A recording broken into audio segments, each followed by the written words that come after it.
them able to give you more details. But is that not creating, when you do that, you are taking money and committing it to capital, which puts a strain on your general operations fund? What you can do as far as what a commitment is, and that's kind of want to make sure everybody understands, whatever your highest level of authority is in the system, in the system or entity, for instance, the county be county commission, the schools, the school board, they can do what's called commit funds. So they can do it by resolution or whatever their means is.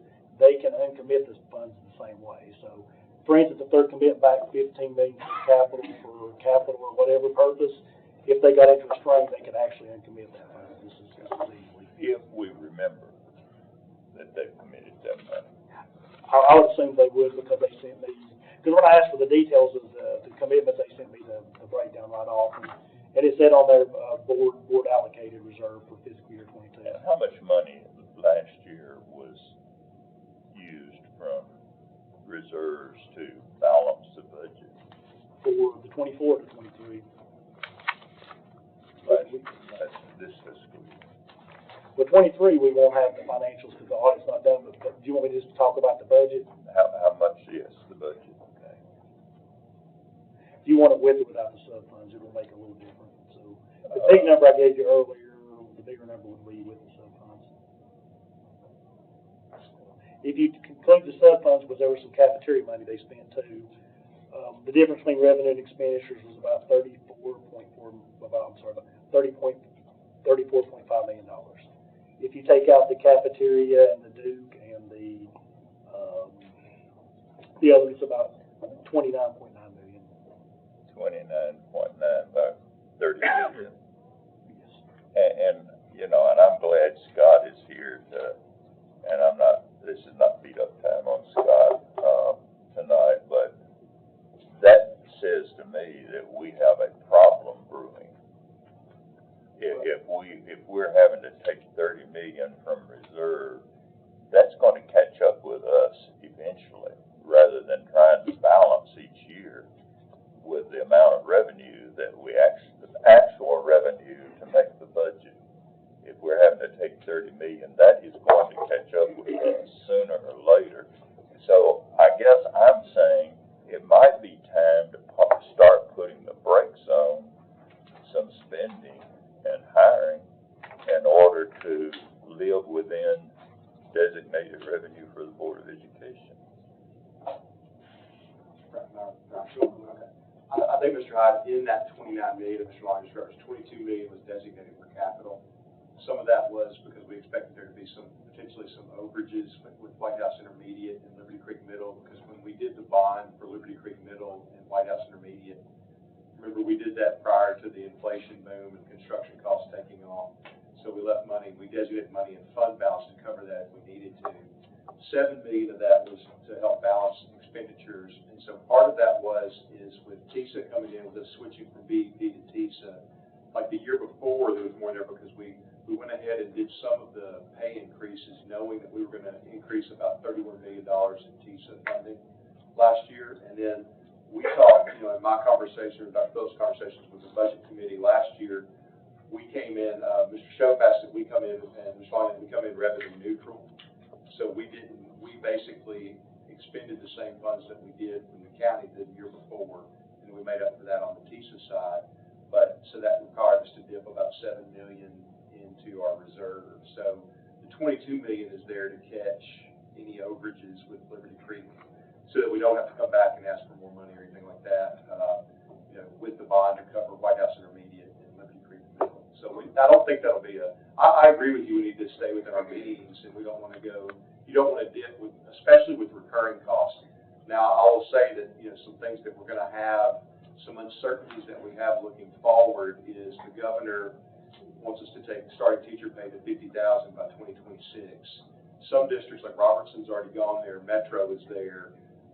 That's going to be a huge pressure for us, because to go from where we're currently $45,600, that's going to be about an $18 million lift when we do that. So that's coming down the pipe. That's even worse, because I always shuddered as director of schools when the state said, "Oh, we're going to give you a gift of X millions of dollars. And I don't know how many teachers, principals, assistant principals, librarians that you have above the designated allocated amount of personnel. There'll be hundreds. We make that up locally. The state will only, the money they are giving is only for the amount of people they designate. So all these people that we've hired locally, we're going to be paying every bit of what we're paying everyone else. Legally, we have to. So that's going to be a problem. And I guess the other thing that I would say is that we need to, I think we need to look at, well, let me ask this question before I get into anything else. Where did the excess money come from, basically? Was it sales tax, property tax, or fees and other? It was all the above. We've had some of The most.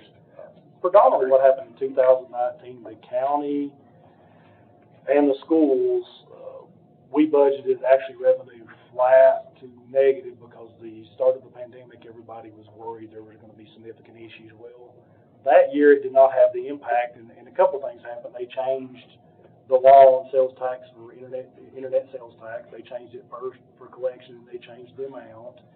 And then on top of it, there was some migration because the people were afraid to travel back down from Davidson County, so we actually picked up a significant amount of sales tax.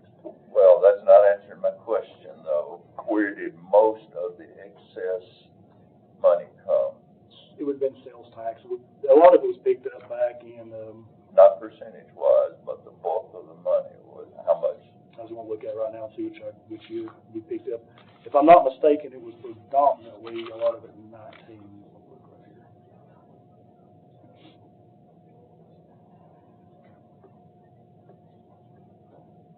It started in 19, but it basically started in 19 because of that, but it's continued somewhat into 20. Well, I say roughly 19 is actually 20. It started in 20, and we picked it up the last couple of years because everybody's expecting the recession to hit, so we've been pretty conservative on revenue, but we picked up a lot of extra. A lot of the extras came from sales tax, and it's because... How much in property tax? Property tax, I think we've been averaging probably somewhere around 1% more than we budget. I'd have to go back and pull those numbers, Mr. Hyde. But the predominant percentage in dollars or excess are coming from sales tax. And a lot of it roots back to, we've got some growth, but also the change in the internet sales tax law brought in a lot more than anybody anticipated. And then after they put the law in, they came back and lowered the dollar threshold for reporting, which made it go more. Well, my concern, and I'm not going to take any more time of this committee, but my concern on this, Scott, is that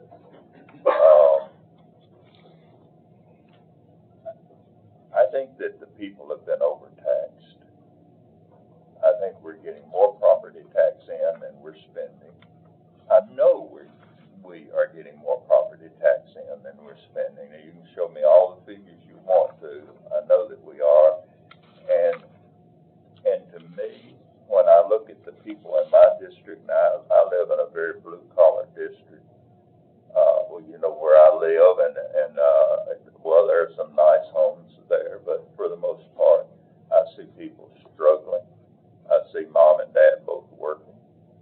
I see a lot of hardships going on, and to me, and this sounds harsh, but it's almost sinful to tax people beyond what we need. And I think we did a couple of taxes that way. That's my opinion, for whatever it's worth. May not be worth much, but I believe that if you were to put it to a vote with people in my district very supportive of education and the schools there in that community, but I believe if you put to a vote that you want your property taxes increased, it would be a resounding no.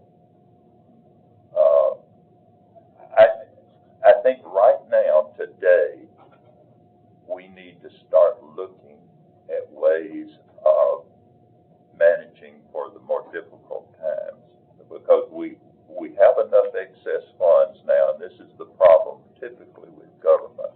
If we have excess funds, we think we have to spend it. And we don't have to spend it. We can save it for the hard times.